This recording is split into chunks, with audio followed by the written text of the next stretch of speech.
Mana Mirin? Mirin, mana Mirin? Mirin!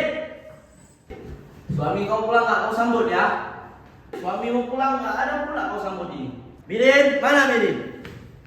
Mirin, mana Mirin? Oh, ada pulang. Mirin, mana Mirin?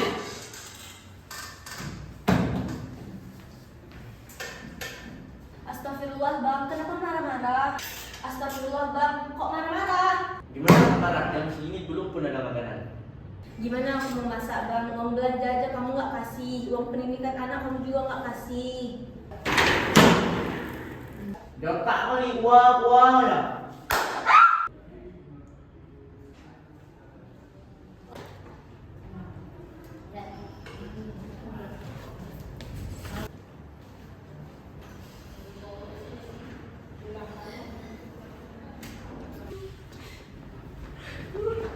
Mas, kenapa?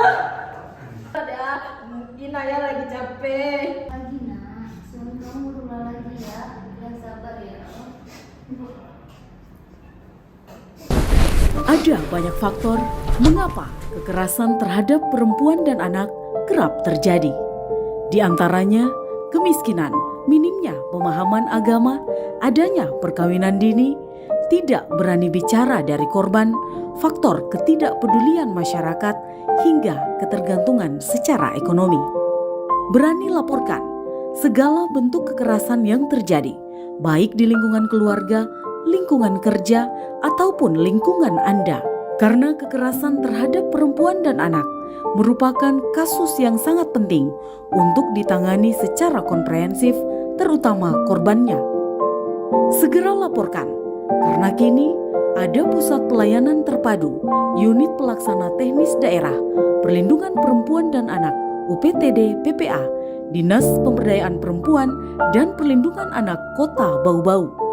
Unit kerja daerah yang memberikan edukasi pendampingan hingga bantuan hukum bagi para korban tindak kekerasan yang terjadi di seluruh wilayah.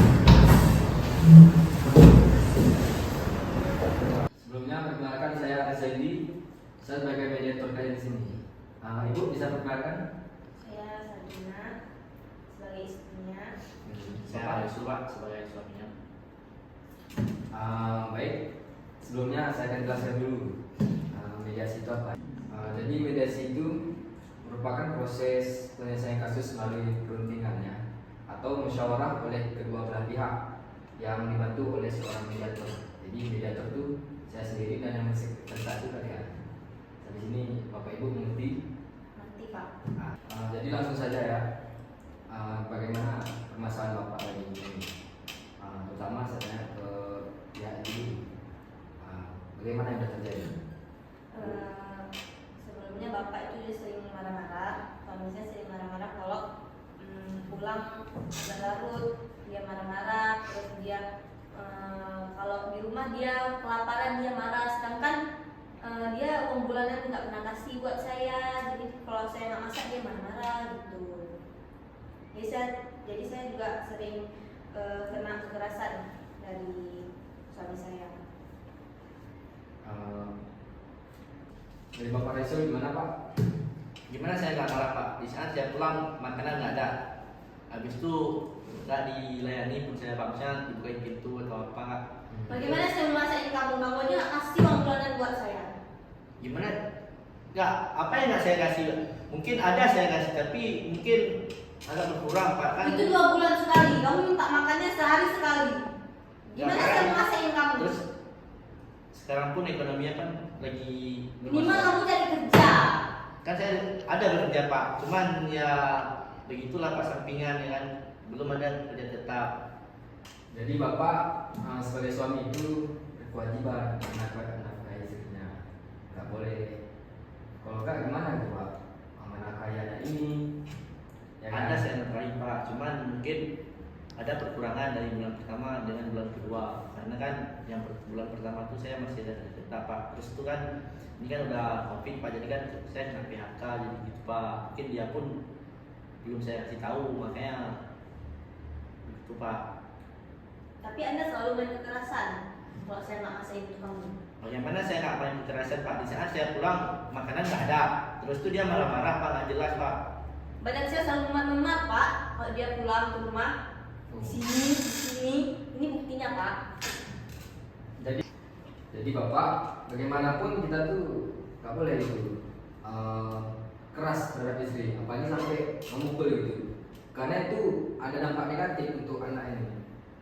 Apalagi kalau anak ini lihat secara langsung kan, yaitu bisa emosional meningkat gitu, bisa jadi trauma sampai dia bersama di.